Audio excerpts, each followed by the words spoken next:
আসসালামু আলাইকুম প্রিয় দর্শক, রমজানের শুভেচ্ছা। শুরু করছি ভিসা পয়েন্ট ইন্টারন্যাশনাল নিবেদিত এবং আগামী সকাল নিউজ মিডিয়া পরিবেশিত রমজানের বিশেষ অনুষ্ঠান রামাদান প্রতিদিন।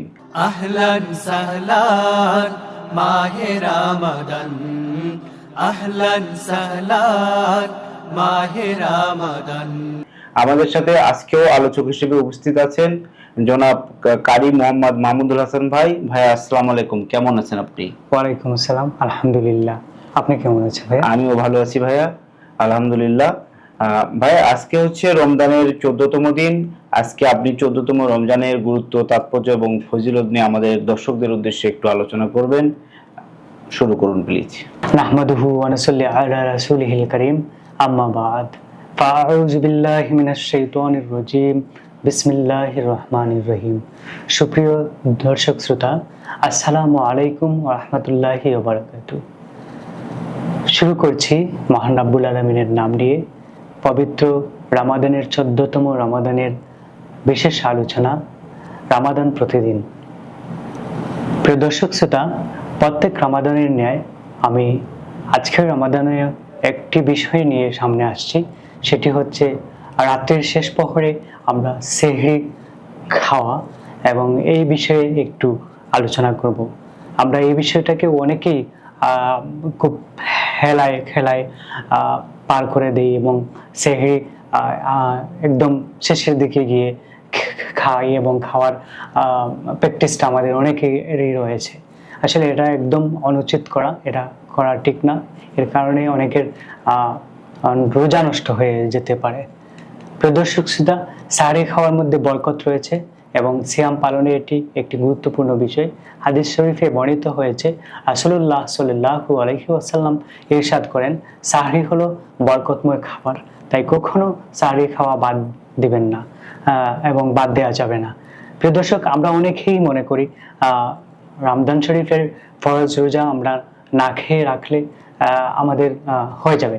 হ্যাঁ, রামাদানের এই রোজা আপনার হয়ে যাবে, কিন্তু সঠিক হক পালন হবে না। এর জন্য আমাদের গুরুত্ব সহকারে সাহরি খেয়ে নিতে হবে। প্রিয় দর্শক, একটি ঢুক পানি পান করে হলেও সাহরি খেয়ে নিতে হবে।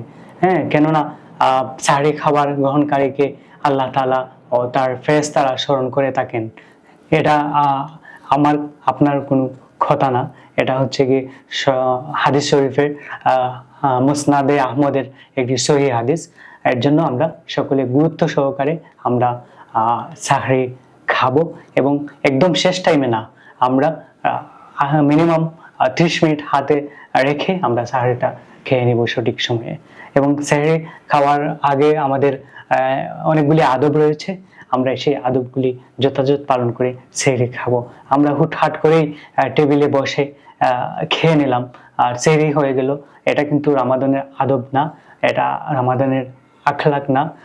আমাদের আখলাক হচ্ছে আমরা নিচের মধ্যে গালিচা বিছিয়ে আমরা রামাদানের সেহরি টুকু খেয়ে নিব এবং প্রয়োজনে পরিবারের সবাইকে নিয়ে আমরা নিচের ফ্লোরিং করে একসাথে বসে আমরা সাহরিটা খেয়ে নেব এবং খেয়ে আমাদের দাঁত ব্রাশ করব, দাঁত মিসওয়াক করব, যাতে কোনো ধরনের কোনো অংশ, খাবারের কোনো অংশ আমাদের দাঁতের মধ্যে বা মুখের মধ্যে লেগে না থাকে, যেটার কারণে আমাদের রোজা মাকরুহ হয়ে যাবে।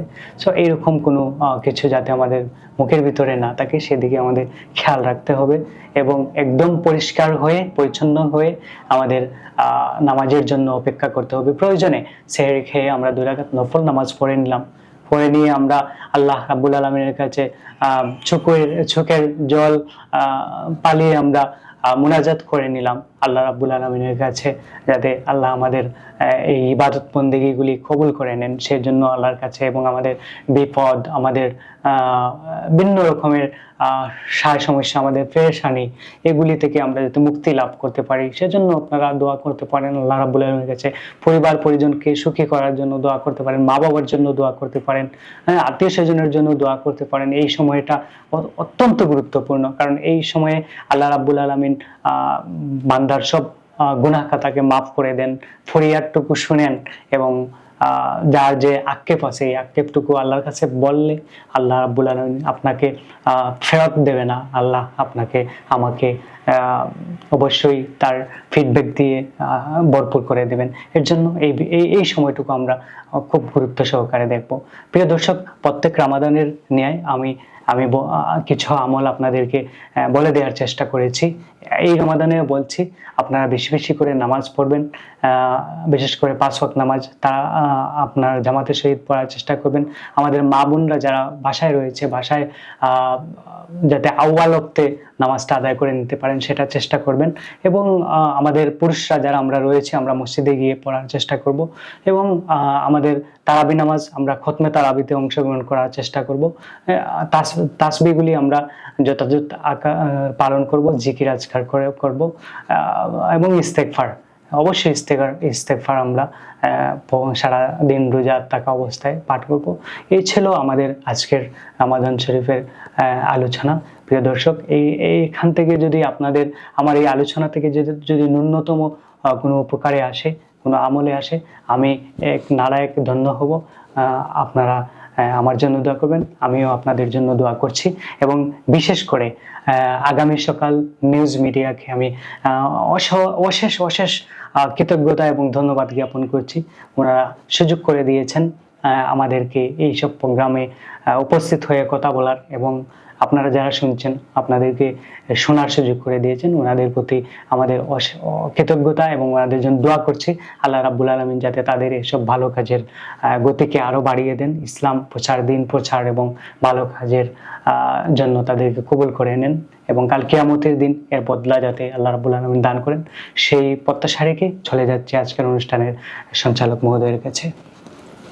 ধন্যবাদ মাহমুদুল হাসান ভাইকে অত্যন্ত সুন্দর আলোচনা করার জন্য।